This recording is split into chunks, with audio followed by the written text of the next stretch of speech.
그거 알아? 매년 새해가 되면 사람들은 새로운 결심이나 목표를 세우는데 그 중에 약 90%는 얼마 못 가서 실패한대. 마치 내 얘기를 하는 것 같더라고. 그래서 이번엔 하나의 일을 제대로 끝내지 못하거나 매번 작심삼일로 끝나는 사람들한테 도움이 된다는 지속하는 힘이란 책을 읽어봤어. 책에선 이런 점들을 알려주고 있더라고. 이 책의 저자는 우리의 인생을 더 특별하게 만드는 방법이 무엇인가를 지속하는 거라고 말하는데 바로 습관을 가리키는 거야. 특히 저자는 습관이 만들어지는 과정을 알려주는데 책에선 과정의 각 단계들을 통틀어서 습관의 사이클이라고 부르고 있어. 1단계는 시작한다, 2단계는 지속한다, 3단계는 그만둔다로 많은 사람들이 무언가를 지속하지 못하는 게 인내심이나 절실함의 부족함이라고 생각하지만 사실은 이 사이클을 자연스럽게 이어가지 못하기 때문이라는 거지. 그런 이유에서 저자는 사람들이 이 사이클을 자연스럽게 이어갈 수 있도록 각 단계들을 실천하는 데 도움이 되는 다양한 방법들을 소개하고 있는데 그 중에 몇 가지만 이야기해 볼게. 먼저 1단계, 시작하는 데 도움이 되는 한 가지 방법은 귀차니즘에 빠지라는 거야. 역발상인 셈인데 행동을 시작하는 데 도움이 되지 않는 철저한 준비나 지나치게 깊은 고민을 하게 될 때 귀차니즘을 느끼라는 거지. 만약 힘들게 일하고 지친 몸으로 집에 와서 저녁밥을 먹으려는데 밥이랑 반찬을 새로 해야 한다면 밥을 먹고 싶은 마음이 사라지지 않을까? 하지만 반대로 미리 밥과 반찬을 준비했다면 저녁밥을 먹는데 부담이 줄어들 거야. 다시 말해 시작할 때 필요한 준비 과정을 줄이라는 말인 거지. 그리고 또 한 가지 방법은 스스로 어린아이라고 생각하는 건데 부모가 어린 자녀에게 수준에 맞는 쉬운 일, 실패하지 않을 안전한 일부터 조금씩 시키는 것처럼 가벼운 목표부터 세워야 한다고 말하고 있어. 자신에 대한 믿음도 중요하지만 과대평가로 인한 목표는 시작하지 못하게 하는 원인 중 하나이기 때문이야. 다음으로 2단계, 시작한 일을 지속하는 데 도움이 되는 방법인데 한 가지 방법은 지금의 일과 행동을 지속해야 하는 이유와 그만둬서는 안 되는 이유를 가급적 많이 만들라는 거야. 지속할 이유가 하나보단 둘, 둘보단 셋일 때 행동을 지속하기가 더 쉬워지는 건 당연하지.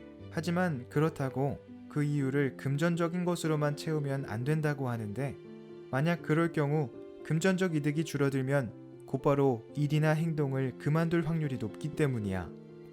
그에 더해서 저자는 지금 내가 지속하고 있는 행동이 장래에 반드시 의미가 있다고 생각하라고 말하고 있어. 물론 매일 영어 공부를 열심히 한다고 영어 선생님이 된다거나 혹독한 훈련을 견딘다고 해서 올림픽에 출전한다는 보장은 없지만 완전 제로의 가능성은 아니라는 거지.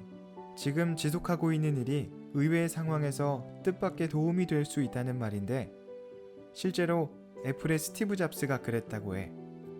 대학생 때 배운 멋진 캘리그라피를 폰트로 탑재한 매킨토시를 발매했을 때 사람들에게 큰 호평을 받았었는데 재밌는 건 캘리그라피를 배울 당시에는 그게 폰트 개발에 영향을 미칠 줄은 전혀 생각하지도 못했다는 거지.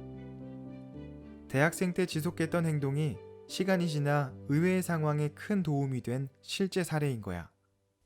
마지막으로 3단계, 지금까지 지속해온 행동, 다시 말해 나쁜 습관을 그만두는 데 도움이 되는 방법들을 알려주고 있어.